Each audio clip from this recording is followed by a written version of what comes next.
Today's special guest is Keith Ferrazzi. I hope you enjoy the show. Keith, a huge welcome to the Lead on Purpose podcast. James, let's have some fun. I'm looking forward to this. Oh, I'm so excited to sit with you. So 20 years ago, a couple of decades ago, you wrote an amazing book, Never Eat Alone. Why did you write that book? And, where has it landed 20 years later? So that book was actually an accident. It's probably the best accident I ever had in my life. It was written because I had a lot of early success in my life. I was the youngest partner at Deloitte. I became the global chief marketing officer of Deloitte, the youngest officer in a Fortune 500 company at Starwood Hotels, chief marketing officer and head of sales at Starwood. And somebody came along and said, "Hey, I want to write an article about you. What makes you successful?" And I sat down and was thoughtful, and I wrote 10 things that I thought were critical to my success at the time. And interestingly enough, they were all very relational. Right? Thinking about who are the most important people that would advance my career and really busting my ass to be of service to them. That seems like such a simple and obvious thing. But, when you're a kid in the bowels of Deloitte and you see the CEO of Deloitte saying, someday we're going to be at par with McKinsey. And at the time we were the lowest of the big eight. Wow. And then what I did is I went away and I said, "Oh, that's interesting. Well, I'm going to go do some research on what would it mean to crawl up from the gutter and become one of the best consultancies of the world." And I wrote a white paper on what are the best practices in professional services marketing. I was 24 and I sent it to the CEO and he was like, "Wow, that's impressive. Nobody ever has done that. Why don't you come down and meet with me?" Next thing you know, I'm meeting with him regularly. He becomes my mentor and he invites me in on a project to become, to really engineer the future of marketing for the firm. And I became the chief marketing officer. That's Now, mind-blowing. that was the book, right? But that was not what I wanted to do for a living. That's what I was doing to enable me being an executive of big companies. I had just become the CEO of a computer games company because back in those days, if you were a marketer, you don't go from marketing to CEO. So I wanted to go get a P&L job and I became a CEO of a smaller computer games company. And what I started to realize is the leadership of an enterprise or any team is really tough to really try to extract value from all the different bits of the business. And I started studying this and it became one of the earmarks of what made this company successful and was able to be sold. And then I said, gosh, I think I've seen stuff that the world doesn't really think about when they think about leadership. I realized that teamship is as important as leadership. And yet leaders worry about giving feedback, but do they worry about getting their teams to give each other feedback? Do they get their teams to hold each other accountable? Do they get their teams to lift up each other's energy? So I've been on a 24-year journey of researching and coaching what I believe to be some of the highest performing teams in the world. I love it. I'm seriously excited for this, and I know that the viewers and listeners are as well. So here in New Zealand, we've got the All Blacks. So that's our national rugby team. They're pretty damn awesome. You've heard of them. Awesome, right? So they're renowned for culture. They're world-winning, one of the most dominant sports teams across all sports. Yeah. Now, there's one thing I've learned with working with some of those guys, and it's this. In good teams, leaders hold the players accountable. But in great teams, players hold everyone accountable. Yeah, that's chapter 1 of my book. And I didn't use the All Blacks, but that is 100% true. And what's interesting is very few leaders understand that that's their job. Everybody is leading like a hub and spoke, like a maypole, and everybody dancing around them as individuals, looking up for direction, etc., looking up for affirmation, looking up for celebration, looking up for feedback. But it's the great leader that knows how to orchestrate that. So what I've done was I took a book and I studied what I thought most teams were mediocre in what areas and how did they need to be exceptional. So we need to shift from conflict avoidance to candor, right? So that's one of the shifts. And in that chapter, I describe a hero story of somebody who did it well. And then what we did was we identified and extracted the practices. I don't believe in concepts. I think way too many business books are devoid of simple, basic practices on how to get the job done. And what I wanted to focus on are what are the practices. So for instance, if you want to move a team from you only looking to you for feedback, not each other, you shift from doing report outs where people show up in the room and they report out to the room and there's only a couple of conversations and you move on to the next report out. You shift from that to what we call stress tests. Stress tests is what I saw teams do when somebody shows up and they say, look, here's what I've achieved, but here's where I'm struggling. Forcing somebody to give presentations and sharing what they're struggling is critical because it opens up the team to be willing to give feedback, right? And it also shows that this person should always be seeking improvement, not just bragging about what they've done. And then what the team does, it goes into small breakout discussions. You could turn to the person next to you or go into a breakout room, and they're forced to answer the following 3 questions. Okay, you just watched this presentation. What are they missing? Write down what you think you want to challenge them on. Write it down. What innovation or idea would you give them? Write it down. Do you want to help? If so, write it down. So now you've just taken the culture you want to have. You want to have a challenge culture? Tell your team to challenge. You want to have a curious culture? Tell your team to give ideas. You want to have a supportive culture? Tell your team where they can help.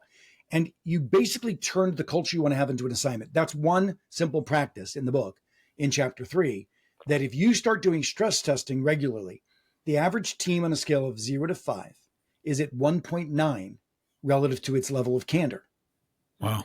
Once you do stress testing for a few months, it goes up into the high 3s, low 4s. And have you seen this across multiple industries? This is not industry specific. 100%. It's really about human dynamics. Not necessarily about, in fact, I was a good buddy of mine has a very big audience. And I was on a podcast this morning with them, and his audience isn't leaders, it's everybody. And so I morphed the methodology into what anybody could do. So if I'm unemployed and looking to get a new job, who's my team? My team is my board of advisors who I may be seeking insights and advice from during this period of time. How do I get that group of folks to not just feed me horseshit or tell me what they think I want to hear? How do I get that team to tell me the truth? And so stress testing can be used even with your personal board of advisors, your friends, where you go to them and say, here's where I am in my life, but here's where I'm struggling, right? And here's where I think I'm going. Would you do me a favor and tell me what you think? And instead of that, and they're like, oh, you're wonderful, everything's great. Then you give them an assignment, say, no, I want you to be thoughtful and tell me what I'm missing. Yeah, tell me what I'm missing. Give me an idea of something that I should adopt that I'm not adopting. And if you wish, tell me where you could help. Now, that even could be used in a personal context. It could be used with your spouse. What I've been a student of and a thought leader in is what I call the relational sciences and how people working more effectively together can achieve breakthrough outcomes. Just a really quick note to say thank you. Thank you for buying my book and helping me get to #1 bestseller. Habits of High Performers is available now. If you haven't got a copy, please grab a copy. You can get it from any good bookstore in Australia or New Zealand, or go to thehabitbook.com. I've been very humbled by the endorsements by best-selling author Robin Sharma, by our former Prime Minister, also the former head of Adidas North America, and many others. So it's just been a very humbling process and deeply delightful to get the feedback from you, the reader. So thank you for your support. Why do you think we resist that sometimes? If there's somebody listening right now going, I don't know, I'm pretty uncomfortable giving someone that right to give me that feedback. What's the resistance there? David, let's call you David. David, if you're sitting there thinking, I don't know that I want to do that, then I say it is perfectly acceptable. I'm fully endorsing your right to be mediocre. That is totally your call. If you want to be mediocre and ignore the feedback that is out there and available that'll help you go to another level, you are perfectly welcome to be mediocre. But I'll tell you, as a marketer who invented, early brands, like, we were researching the W hotel chain or the St. Regis hotel chain. I was the CEO of, I was chief marketing officer of Starwood, which owns W, St. Regis, created the Heavenly Bed, all these things. We went out and got market research data. Like, we got people to tell us what they think. If I had ever taken that document that we had paid good money for and was available to us in abundance and put it in a drawer and I don't know if I want feedback for my idea, I would be very healthily mediocre. And, as an individual, we've got to be customer centric. We've got to be willing. Now, here's the thing. You're wincing. Now, I'll stop joking about this. I don't want you to be mediocre, but I suspect one of the reasons you don't want to take that feedback is you actually think that you have to do something with it. You do not. All our lives, when we've gotten feedback, we were actually getting directives. Our parents gave us feedback. They gave us a directive: sit up straight, eat bad, whatever. Our bosses, our teachers, our coaches, every time somebody told us something, they were telling us what to do, and we had an obligation to do it. If we go out and think that we're asking for directive, what you'll get all this feedback. Some of it will be conflicting. What the hell do you do with that? Right. So what you need is to make sure it's clear in your head and the people giving it to you. You're asking for radical input, not directive. And also it's going to free them up. You can say to them, hey, listen, I want you to tell me what you think I'm missing. And it's okay. Listen, I don't have to agree with you. In fact, I'd be happy if I don't, because you'll be giving me an insight that I may not have. But I want you to tell me exactly what you're thinking. And I'm going to take your insights. I'm going to take other people's insights. I'm going to put them all together. I'm going to analyze it, and I'm going to figure out what I want to do with it. But I, bless you for telling me what it is, but you got to give it to me with double barrels. And I might take it, I might not. So it gives people a relief in that social contract of what to do with that feedback. Does that make sense? Oh, it makes total sense. And imagine if every team and every company did this, it would be groundbreaking. It's powerful. Well, and we've gotten many teams to do this, and we've gotten many companies to transform. And, in a sense, in your neck of the woods, I'm working with the country of Bhutan right now. Interesting. A short ride from Dubai. In Bhutan, we're getting the government ministers and the political ministers and the for-profit leaders to co-create in ways that will double their GDP. Amazing. Right? Instead of staying in their silos. I mean, this can be applied to anything. That's amazing that you can do it at that level as well, and that they can actually see that these simple, as you say, that these are not frameworks or ideas. These are actual practices that they can implement. Practices. Yeah. I love it. And high performers generally simplify their way to success, right? Indeed. Simplify and practice. It's all about practice. Just try it. And that's what we did with the book. The book has 10 shifts. I just talked about one: conflict avoidance to candor. There's other shifts in the book about how do you build a team that's committed to have each other's back, right? Yeah. How do you build a team that doesn't use old stale meetings is the primary form of collaboration, but we're using what I call 21st century collaboration. Use the Google Docs, use AI, and we walk you through all of that so that you get the best out of your team. Incredible. And it's interesting. A lot of leaders that I've met, they'll start with, James, it's lonely at the top. And I find it so baffling. It doesn't need to be lonely at the top. So when you talk about never leading alone, what does that truly mean? It means that you're going to expect your team to step up 30% and meet you in leadership. Mm-hmm. Most teams are lulled into a lower sense of performance and a position that makes you lonely at the top because they don't feel that they co-own leadership with you. And that's where you really want agency. You want ambition, you want drive, you want creativity, you want breakthrough thinking. You've got to start setting the table that you expect a lot more from your teams. And give them the space. Like if you're running around answering everyone's questions in one-off meetings, then the whole team never even gets a sense of what each other is doing so that they can answer each other's questions before you. So what's the solution to that? Well, part of it is I advise teams to host a monthly transformation meeting. There's nothing going on in our businesses today that isn't transformative. Everything is transformative.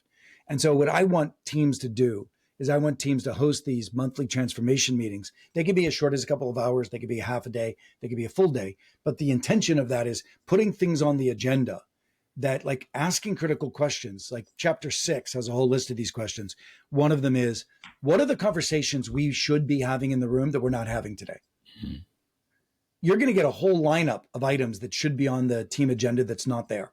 Another question is, what are the things that are going to bite us in the ass in the next 18 months? They're going to hold us back from being successful that are under our control, right? Where can we get greater value from the interdependencies of working better as a team? These are all great questions, and I've got a whole delineation of them that you need to start asking your team. And I wouldn't ask them in the room. I would ask them asynchronously. Ask them in a Google Doc, a shared doc, where they can all see each other's answers. And then you take all of those and you reprioritize them as a leader of which ones you're going to address. And then in these transformation meetings, one after another, just tee them up and land them, tee them up and land them. That's beautiful. I like the transparency of just the Google Docs there. We can go back, we can look at it, we can see what other people are thinking, which can inspire some of our thinking. It's what it should. That's what we've just done is we've taken a whole round of collaboration and shifted it to the cloud. That's amazing. I love it. And you talk about these shifts. So if you were to say, James, there's two or three of the most vital shifts, what would they be and why? Yeah. So I think about all of the 10 shifts in a layer cake. The middle one is what I call a challenge culture, where the team becomes each other's coaches. And the chapter of shifting from conflict avoidance to Candour, that's one. Another one is shifting from getting your coaching from the boss to giving each other coaching, to feeling that growth is a driver of success, not something you should be ashamed of. It's amazing when senior executives, they think that they no longer need coaching. They think they no longer need feedback, etc. And to start to unleash that in the team. So that's two of the shifts. Then you go down, what gives you the psychological safety to kick each other's butts in that challenge culture? That's the relationship. It's the commitment. So one of the chapters is moving from the relationships that we have in our teams. They can either be serendipitous or they can be purposeful. How do you make sure that your relationships are purposeful? And that's one of the shifts. And with that one, can we talk about that? So a friend who was the captain of the All Blacks, and he said, look, we weren't all friends. We weren't all best mates. And you know what? That was a good thing. And yes, there were some people in the group that were closer than others, but we're there to do a job. And there was respect and there was trust. Yeah. But we weren't all best mates and hanging out. So what's your thoughts on that? Do we all need to be buddies, or can we get really high performance without that? So without a question, the number one projected contributor to success is the challenge culture. For people to be responsible to push each other higher. I call it co-elevation. People have to be responsible to push each other higher. People have to feel that they're responsible for calling each other out and holding each other accountable for greatness, right? Now, you can either recruit for that. So maybe in the All Blacks, when they're searching for teammates, one of the things they're looking for is this person humble enough to want to get better? Is this person courageous enough to give each other feedback? So you can recruit for that challenge culture. And then if that's true, you don't have to be each other's mates. You have to be committed to winning. And in the All Blacks, winning is pretty clear what that means, but committed to a shared mission in a company, and committed to winning together, and committed to pushing each other higher to get there. That's all you need for winning. However, there are some companies that haven't recruited for that. And you've got delicate people. You've got insecure people. You've got egos. You've got all of that stuff. And if you dove into the room and started telling people to give each other feedback, you would have frustration and you would have a level of challenge among that group that would be debilitating, not enlivening, because you don't have the agreement that that's what we do. So as a boss, you can either set it up as a part of the culture like Amazon has and Ray Dalio from writing his book Principles has, or you got to build some degree of, listen, I care enough about you that I'm going to tell you the truth. Let me share my background. You know, my old man was a immigrant Italian family, unemployed most of my young life because they came to Pittsburgh, which was the steel industry crash of the 70s. And I had a really tough life. And, you know, we never made more than $10,000-15,000 a year when we were lucky back then. And that gave me a scarcity mindset. Like I was always fearful. I was always hustling. And it took me a long time to build from a scarcity mindset to belief in myself and others and have an abundant mindset. And I still fall back into old scarcity behaviors, right? So the ability to build that empathy between us, like James, if you knew that I sometimes show up with a scarcity mindset and I might be quick cutting somebody off, or I might be a little more abrasive because I am treating you exactly how I would treat myself. And sometimes that's not always as nice as I treat myself. And if I'm doing that, then you might have a little bit of empathy. And you might even have permission to say, Keith, you're falling back into that old scrappy kid from Pittsburgh. Come on, get out of that. Right. So by telling backstories, by building relationships, etc. Now, if you're the All Blacks, what makes the assumption that you respect each other? Performance, right? So can you have somebody who's a little loudmouth and maybe pisses people off, but their performance is clear and they're clear that they have to work as a team? Yeah, you might be able to get away with that. But if you're over at a company where, performance against the mission, we got to figure out what that shared mission is. We got to figure out the shared KPIs are, et cetera. I do think that empathy and a little compassion for each other is valuable. Does that make 100% sense? agree. Yeah, it does. And this idea of your mindset going from scarcity to abundance, I mean, there's going to be lots of listeners feeling the same way. Well, any entrepreneur would, for sure. Of course. We're always entrepreneurs. There's a reason we didn't go for the easy job. Yeah. And that's tough. And we've got that scarcity mindset. And we're frustrated with others who don't seem to have the same drive, tenacity, et cetera. How do you make that shift? Yeah. What's that? How do you shift from scarcity to abundance? Psychedelics. I love it. A little bit of psilocybin. If you want a short path, there would be psilocybin and ayahuasca. So have you done both? Oh, yeah, absolutely. Okay, great. So this is great. I wasn't expecting to go on this tangent, but I like this tangent. So I've had a lot of the world's leading experts on psilocybin and ayahuasca and buffel on the show. I'm fascinated by it. First of all, what led you to your first plant medicine experience? Just sadness where my life was.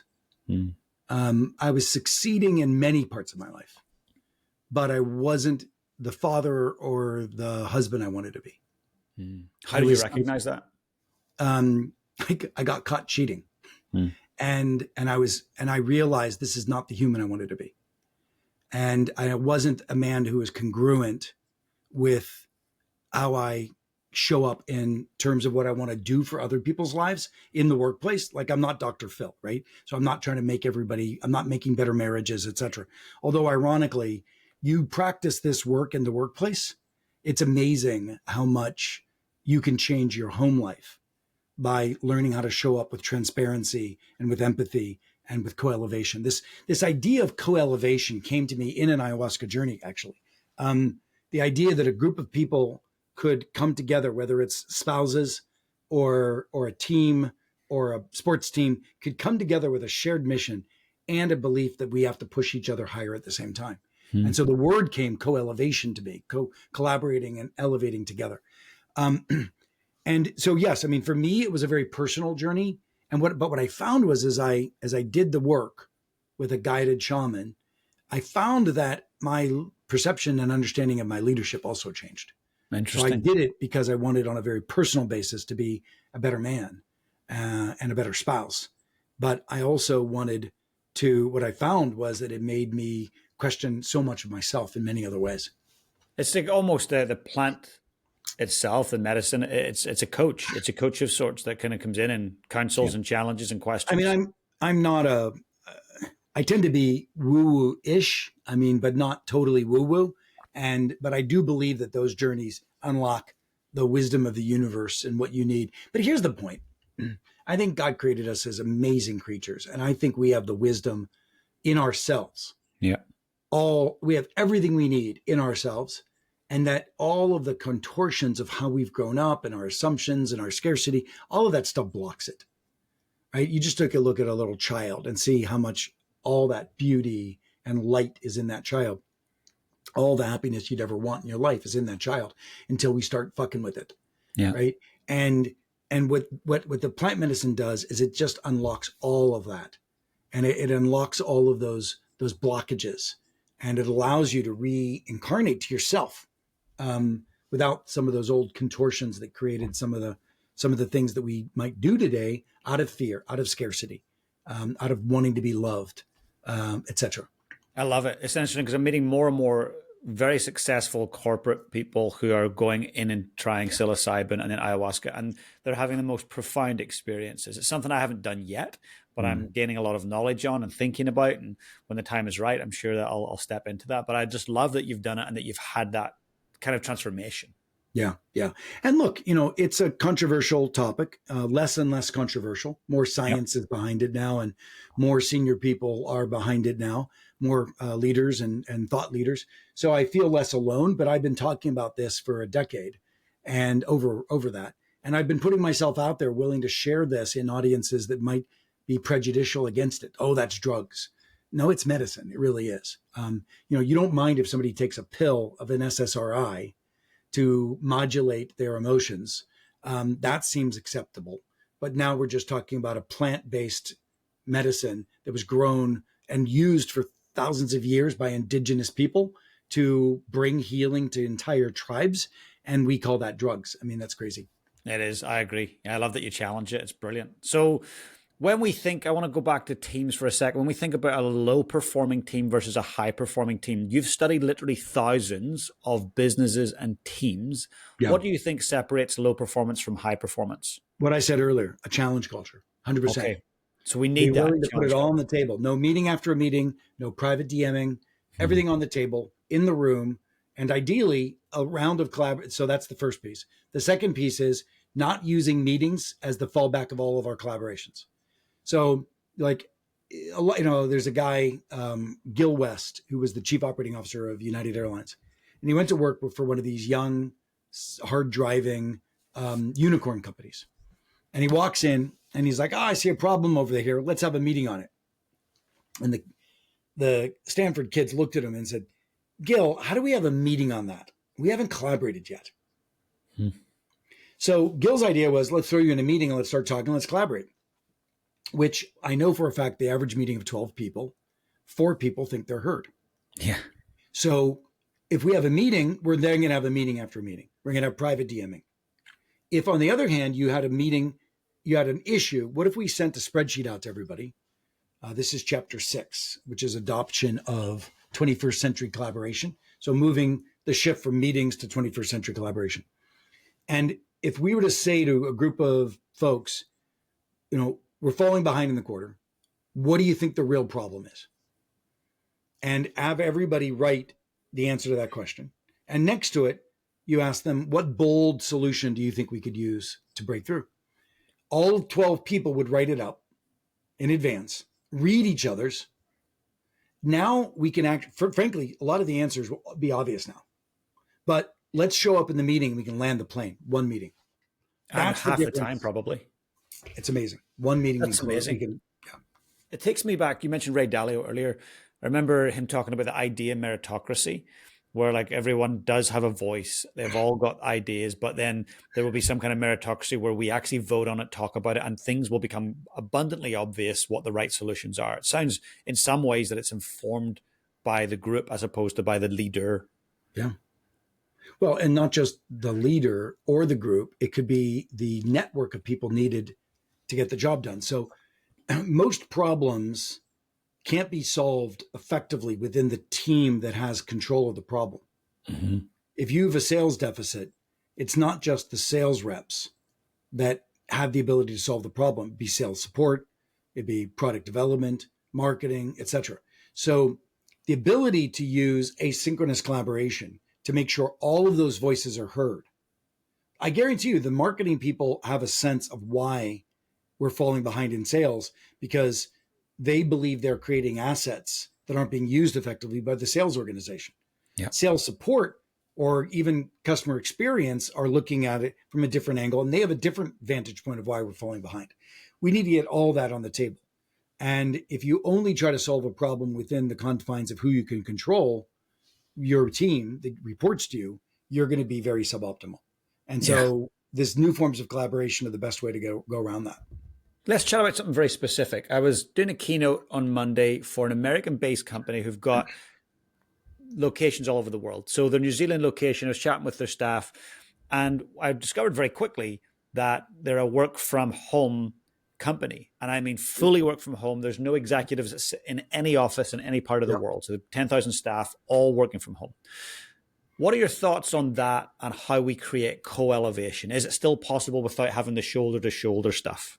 Yeah. So I was coaching the Cisco team back in the mid-2000s. And they had created WebEx. Back in the day, they had created telepresence. They were the leading, before Zoom. Actually, the guy from Zoom came from Cisco. Before Microsoft Teams, it was Cisco. And I got really inspired by the idea that someday we won't need offices the way we need them today. So I did a research project for 5 years, funded by them, Accenture, and a bunch of others. And it was, what are the new people rules in a virtual world? And I published must have been 18 pieces in Harvard Business Review.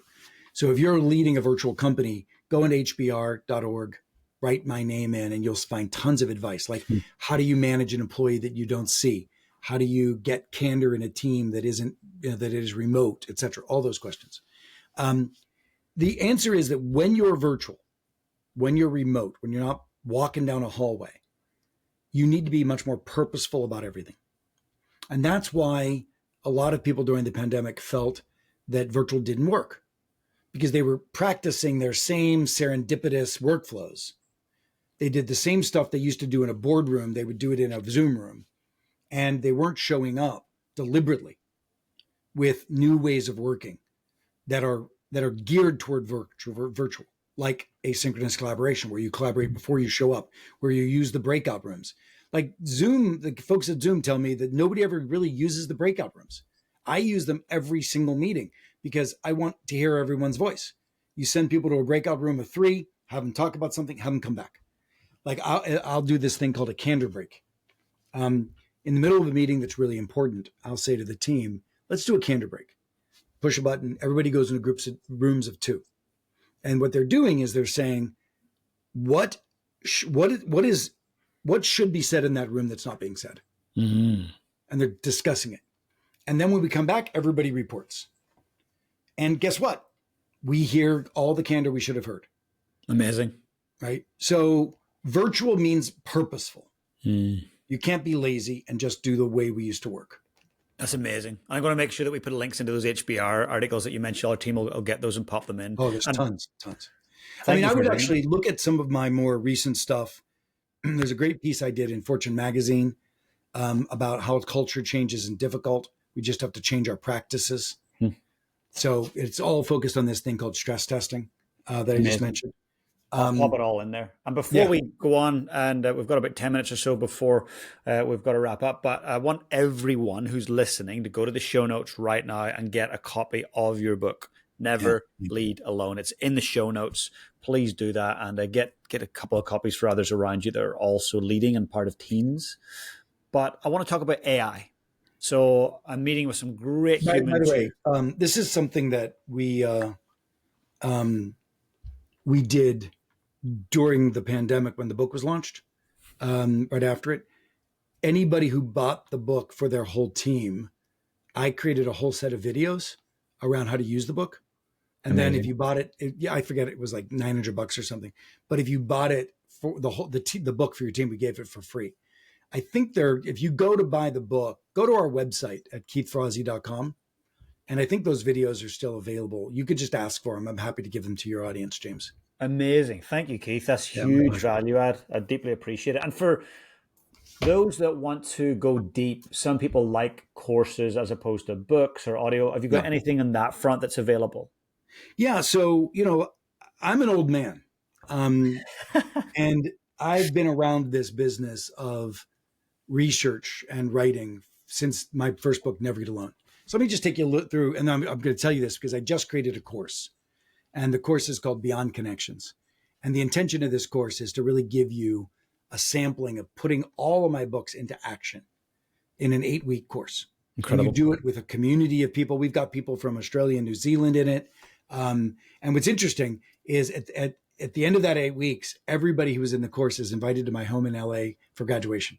Amazing. And it's getting quite impressive. I mean, the groups are flying from all over the world and they're coming over, and it's a beautiful community. I love it so much personally.